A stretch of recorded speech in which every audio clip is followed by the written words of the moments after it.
The door behind me just locked from the inside, and I am standing in the dark center of an abandoned psychiatric hospital, and I did not lock it, and I am the only person who was supposed to be in this building.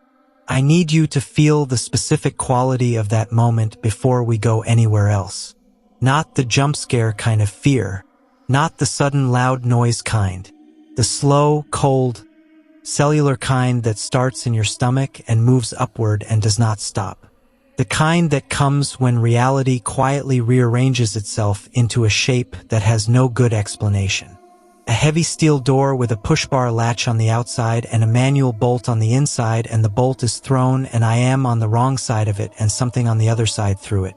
I want you to stay with me through every single moment of the next 30 minutes, because by the time I am done you will understand that the locked door was not the worst thing that happened in that building. The worst thing happened 3 floors up. In a room that should have been empty, in a room that had one chair in the center of it. And in the chair there was something I have spent 14 months trying to find the right word for, and I have not found it yet. I have been doing urban exploration for 6 years. I want to be clear about what that means and what it does not mean. It does not mean I am reckless. It does not mean I break things or take things or cause damage. It means I document abandoned spaces with a camera carefully, with research done beforehand, with knowledge of the structure I am entering, with an exit plan and a contact on the outside who knows where I am and when I am supposed to check in. I have explored over 40 abandoned structures, including factories, hospitals, schools, churches, and residential properties. I have never been seriously hurt. I have never been in a situation I could not get out of. I am experienced and methodical, and I do not frighten easily. I tell you all of this because I need you to understand that when I tell you what happened in Hargrove Psychiatric Institute on a Saturday night in October, I am not telling you the story of a scared amateur who spooked himself in the dark. I am telling you what happened to someone who knows the difference between a building settling and a door being deliberately locked by a person on the other side of it. Hargrove closed in 1987. It operated for 61 years as a state psychiatric facility, and at its peak housed 412 patients across 6 residential floors, plus administrative wings and a basement treatment level. The building is a 4-story brick structure on 12 acres of overgrown grounds, chain-link fenced, posted no trespassing, owned by a county land trust that has been in legal dispute about redevelopment for 9 years. During 9 years of legal limbo, the building has been sitting, settling, going soft in the places buildings go soft when no one heats them or repairs them or cares about them. I have researched it for 3 months. I have photographs of the floor plans from the County Historical Archive. I know the layout. I know which floors are structurally compromised and which are walkable. I know the main entrance is sealed with a welded plate, but the east service entrance, a steel door in the lower east wing, has a latch that does not catch properly when pulled from outside. I know this because I tested it on a scouting visit 2 weeks before this night. I pushed it open, looked at the latch mechanism, pulled it shut behind me, and walked away. The latch did not catch. The door appeared closed but was not locked. This is my entry point. I arrive at 11 p.m. on a Saturday. Overcast sky, no moon, temperature in the low 40s. I park a quarter mile from the property on a side road, and I walk in through a gap in the fence I identified on my scouting visit. I cross the overgrown grounds and I reach the east service entrance, and I push the door and it opens the way it opened 2 weeks ago, easily, the latch clicking back under slight pressure. I go inside.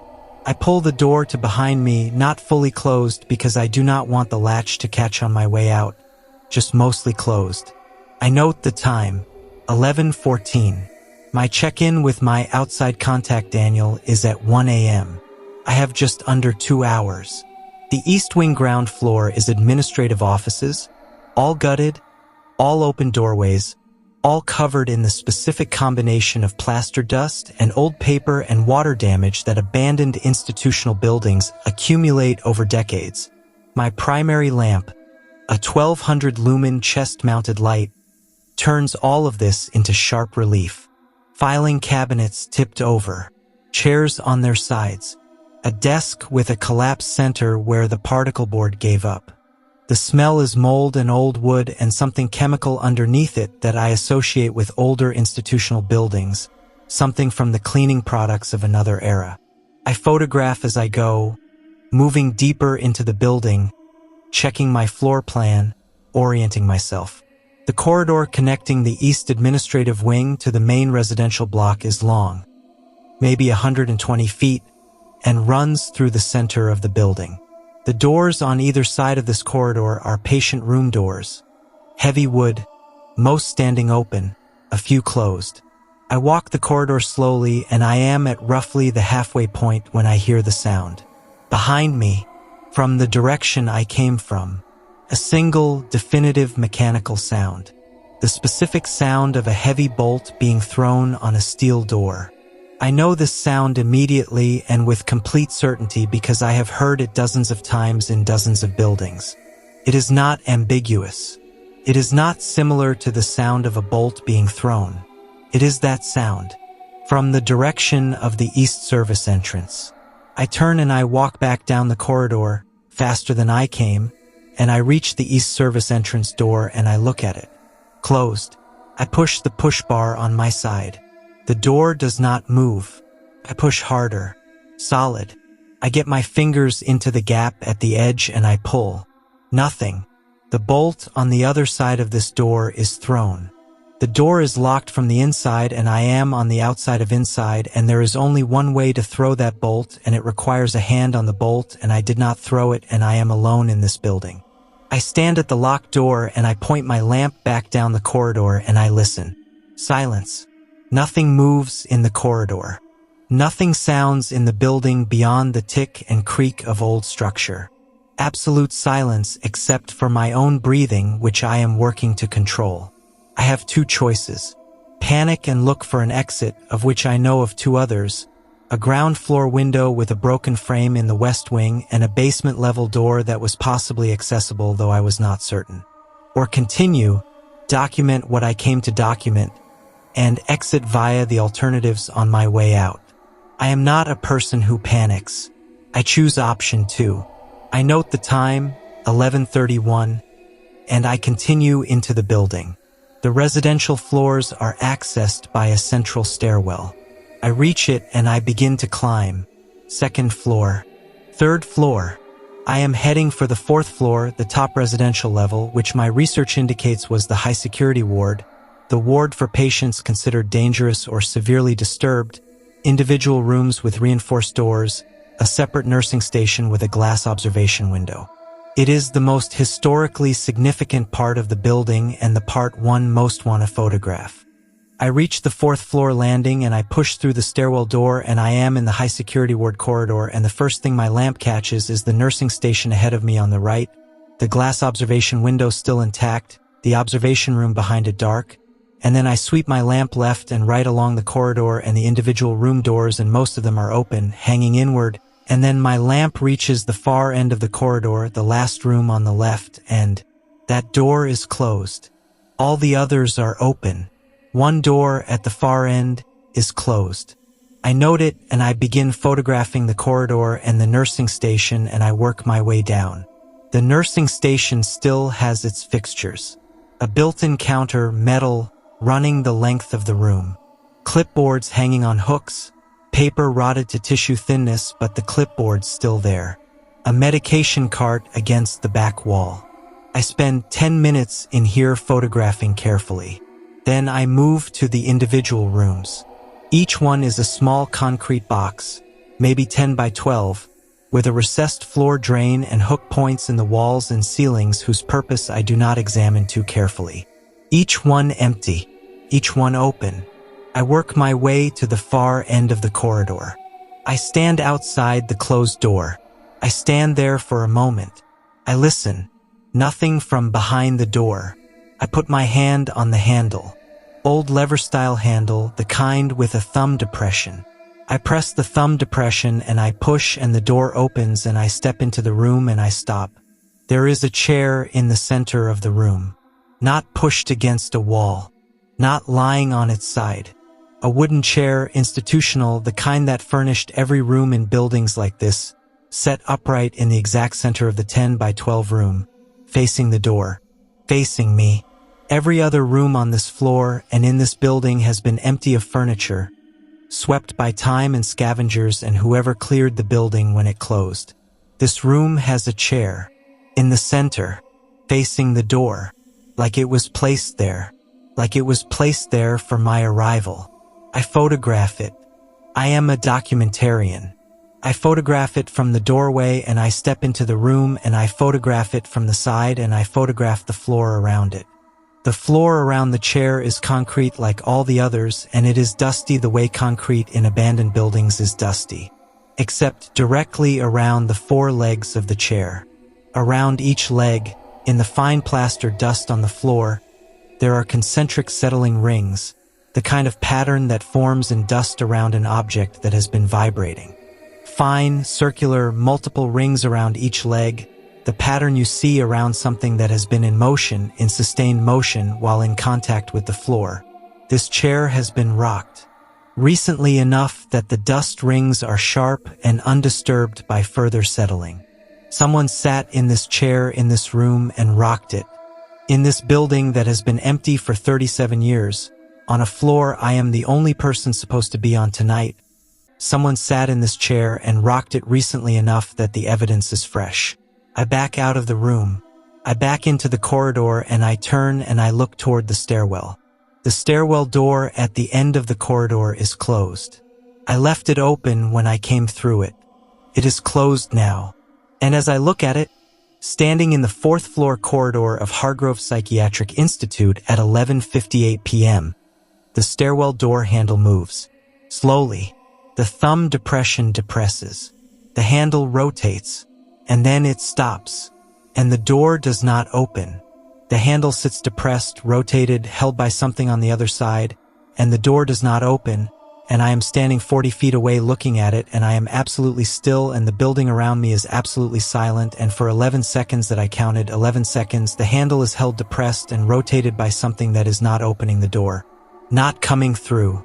Just holding the handle. Just letting me see that it is there. I go through the nearest patient room to its window, which is barred but where one bar has rusted through at the base, and I work it back and forth until it hinges on the upper mount, and I go through the window on a 15-foot drop to the overgrown grounds below, hit and roll and come up running, and I run the quarter mile to my car and I drive. I call Daniel from the road and I talk to him for 20 minutes because I need another voice in the world. He asks me what happened and I tell him, and he is quiet for a long time, and then he asks me the question I have not been able to stop thinking about since. He says, if someone locked the bolt on the service door from the inside while you were inside, how did they get out of the building before you did? The answer is they did not have to get out, because I got out through a window 15 feet up by bending a rusted bar and dropping to the ground. There is no other way out of that building that I found. Which means whatever locked that door and rocked that chair and held that door handle for 11 seconds on the 4th floor of Hargrove Psychiatric Institute is still in there. Has been in there. May have been in there for a very long time. In a room with a chair facing the door. Waiting for the next person who comes through. Story number 2.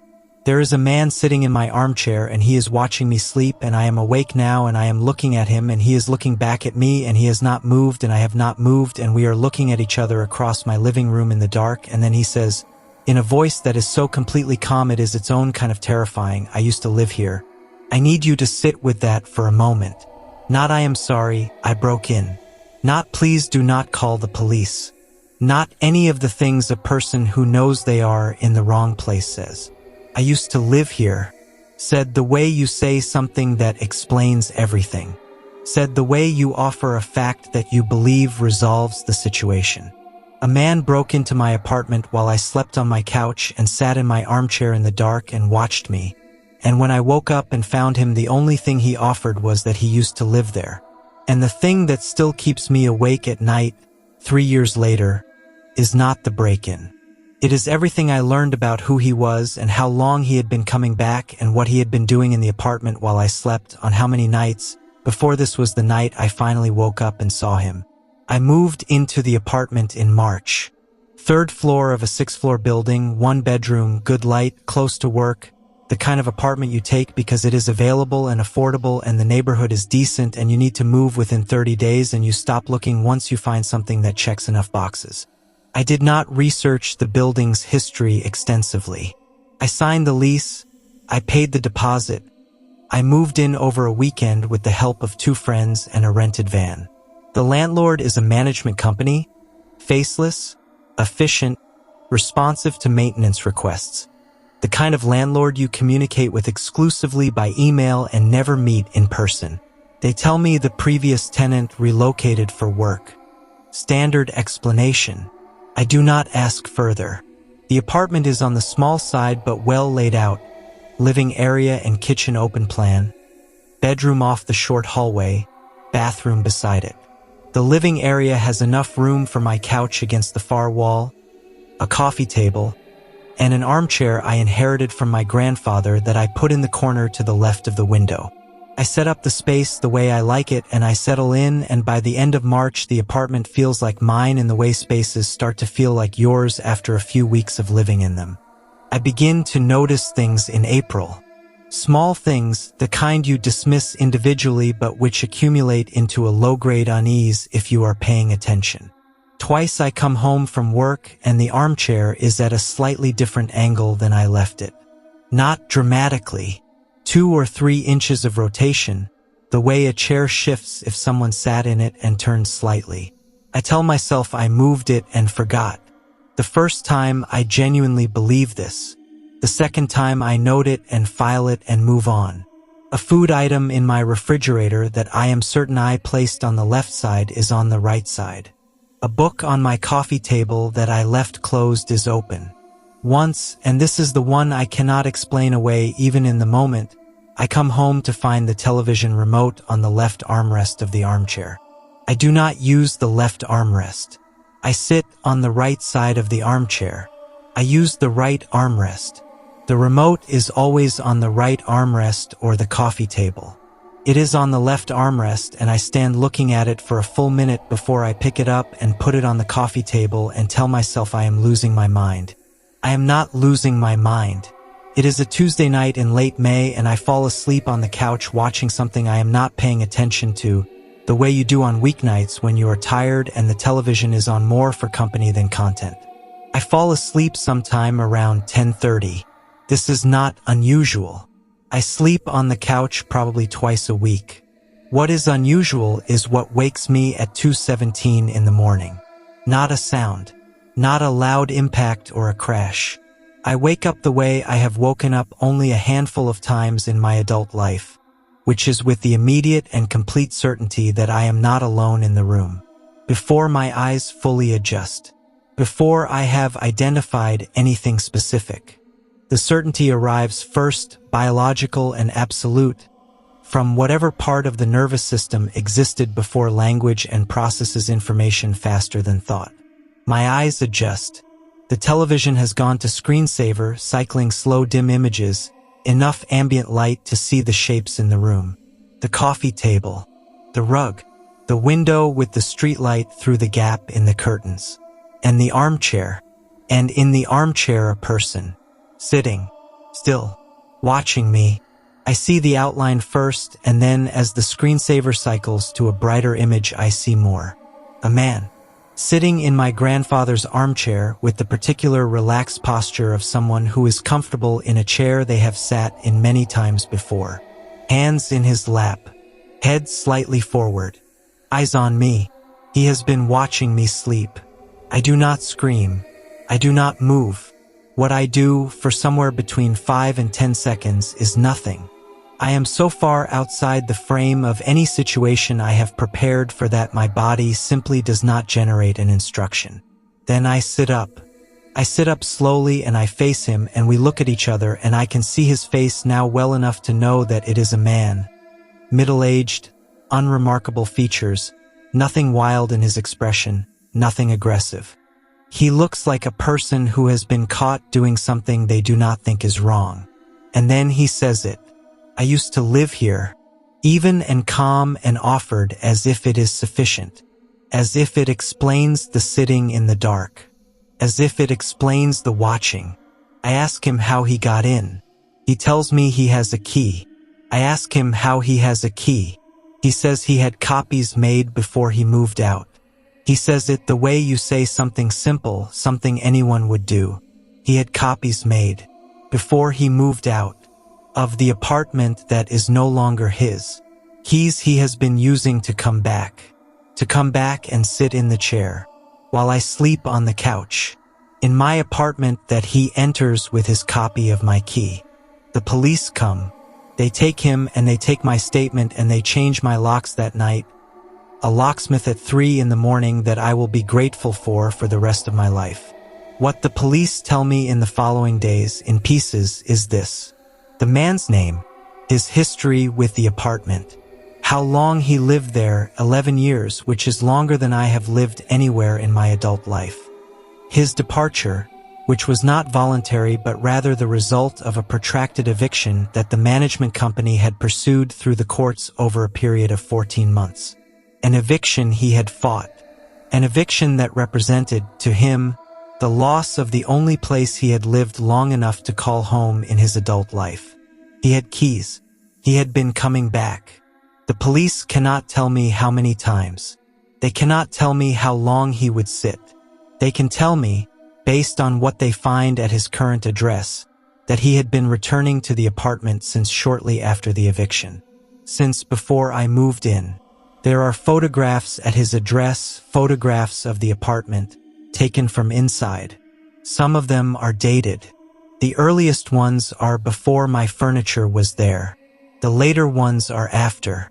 Some of them, the later ones, are taken at night with the apartment lit only by the television's glow. In some of them there is a person asleep on the couch. I am the person asleep on the couch. He photographed me sleeping. Multiple times, on multiple nights, over multiple months, and on none of those nights, until this one, did I wake up and see him.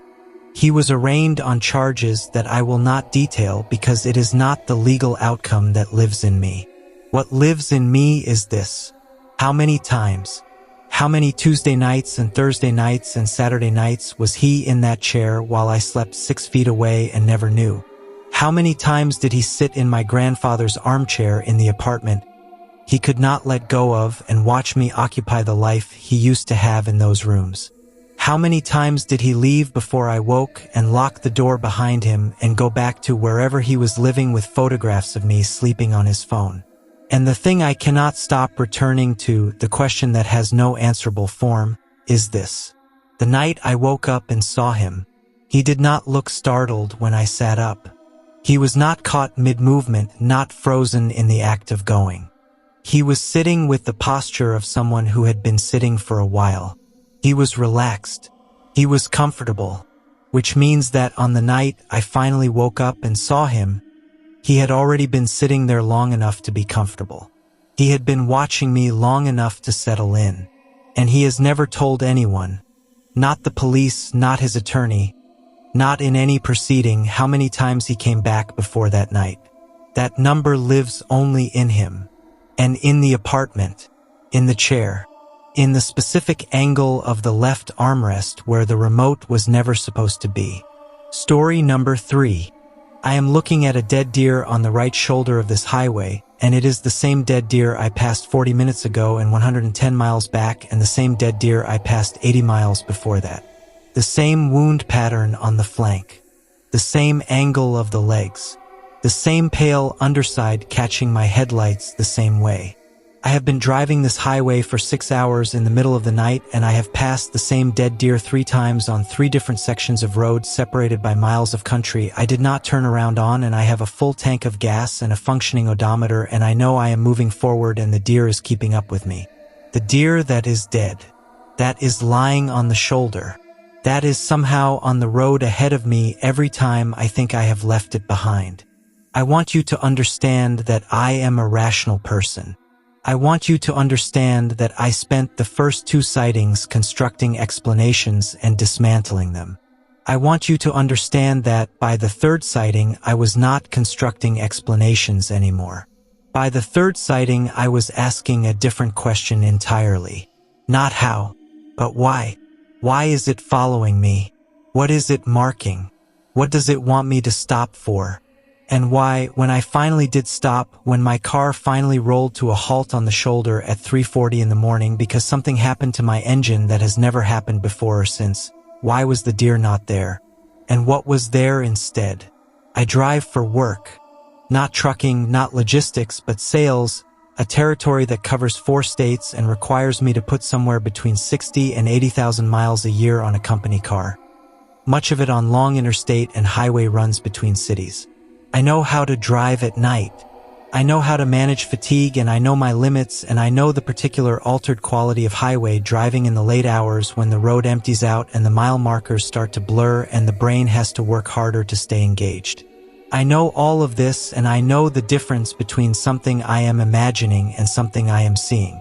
It is a Thursday in November, and I am driving home from a 3-day sales run through the Midwest, heading east on a 2-lane state highway that cuts through farmland and occasional small towns. A route I take 6 or 7 times a year because it is 30 minutes faster than the interstate, and I am usually tired enough by the time I am heading home that 30 minutes matters. I left my last appointment at 7 p.m., ate at a diner in a small town at 8:30, and I have been driving since 9. It is now 11:40, and I am making good time, and the highway is empty in both directions, and the sky is overcast, and the road ahead is the tunnel my headlights make and nothing else. At 11:47, I see the deer on the right shoulder, maybe 30 feet ahead when my headlights pick it up, so I am past it in a second, but my brain processes it in that second with the automatic attention that any roadside hazard gets. Dead deer, right shoulder, large, an adult doe or small buck, lying on its right side with its legs extended toward the road. A wound visible on the near flank, pale underside catching the headlights. I note it the way you note any road hazard, and I drive on. At 12:51, I see the deer again. I know immediately, the moment my headlights catch it, that it is the same deer. I know this the way you know a face you have seen before. The specific angle of the extended legs, the specific shape and position of the wound on the flank, the way the pale underside catches my lights. I slow. I look at it as I pass. I look at the shoulder in both directions. I drive on, and for the next 10 minutes I perform the mental exercise of convincing myself it is a different deer, that deer deaths on rural highways are common, that 2 similar deer on the same road is unremarkable. I convince myself 70% of the way, and I file the remaining 30 under unlikely coincidence, and I drive. At 2:13 in the morning, I see the deer for the 3rd time. I know before my headlights fully reach it. There is a quality to the approaching shape on the shoulder, a recognition that happens before the details resolve, and when the details do resolve, they are identical. The legs, the flank wound, the pale underside, the exact same deer on the right shoulder of the highway for the 3rd time in 190 miles of forward driving. I do not attempt to explain it this time. I do not generate alternative hypotheses. I slow and I pull partially onto the shoulder opposite the deer 30 feet back, and I sit with my headlights on it and I look at it. I roll my window down. Cold November air comes in. I can smell the road and the fields and nothing else. The deer is motionless, as it has been each time, lying with that precise consistency of position that is either impossible coincidence or impossible. I look at it for 90 seconds. Then I roll my window up and I pull back onto the road and I drive. At 3:38, my engine cuts out. Not a slow fade, not a warning light sequence, not the gradual loss of power that precedes most mechanical failures. A complete, instantaneous cut. Every system off. The car coasting silent and dark on a highway with no other traffic and no lights visible in either direction. I steer to the shoulder and I coast to a stop, and I sit in complete darkness for 3 seconds before the emergency lights kick on their slow orange pulse. I try to restart. Nothing. The engine does not turn over. No sound at all. I am on the shoulder of a 2-lane state highway at 3:38 in the morning with a dead engine and no cell signal. I check immediately, and the stretch of road I am on is between two small towns that my last road sign told me are 11 miles behind and 18 miles ahead, respectively. I sit in the car because getting out on a dark highway in the middle of the night is not safe, and I try my phone in every direction. Nothing. I check my roadside assistance app. No signal. Isit. I wait. I am looking through the windshield at the road ahead, lit in orange by my hazard lights, when I see it on the left shoulder this time. 30 feet ahead. The deer. Lying in the same position, same wound, same extension of the legs. On the left shoulder now. Across the road from where it has been each previous time. On the side where I have stopped. As if it moved while I was not watching. Crossed the road in the dark and the miles between here and where I last saw it, and is now on my side. 30 feet ahead. And as I look at it, as I sit in my dead car on the shoulder with the hazard lights pulsing orange light across the road, the deer's head moves. Slowly. It lifts from the pavement and it turns toward my car. Not the movement of an animal recovering from a collision. Not the reflexive twitch of something not quite dead. A slow, deliberate rotation of a head that was still for the entire 3 times I passed it, turning to face me with the patience of something that has been waiting for me to stop. I do not get out of the car. I try my engine again, reflexively, without expectation, and the engine starts. Immediately and completely, full power, every system on, as if nothing happened. As if the engine cut out in order to stop me here, and once the thing on the shoulder had done what it needed to do, once it had looked at me and I had looked at it, the reason for stopping was complete. I pull onto the road and I drive, and I do not look in my mirrors, and I do not stop again for 62 miles until I reach a town with lights and an all-night gas station and 4 other cars in the lot, and I sit in that lot for 25 minutes before I can make myself continue home. I have driven that highway twice since, both times in daylight. On both occasions, at approximately the mileage where I made each of the 3 nighttime sightings, there is nothing on the shoulder. No deer, no carcass, no evidence of one having been removed. Clean shoulder. No marks. No dried blood. No remnant. As if it was never there. 3 sightings on a highway, and not one of them left a mark on the road surface. And the 4th time, when the car died and it was 30 feet away and it turned its head to look at me, that left no mark either. Except the one it left in me.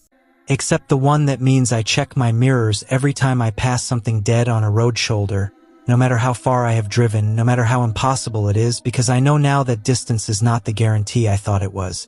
And that some things that are lying still on the side of the road are not waiting to be found by whatever comes next. They are waiting for something specific. They are waiting for you.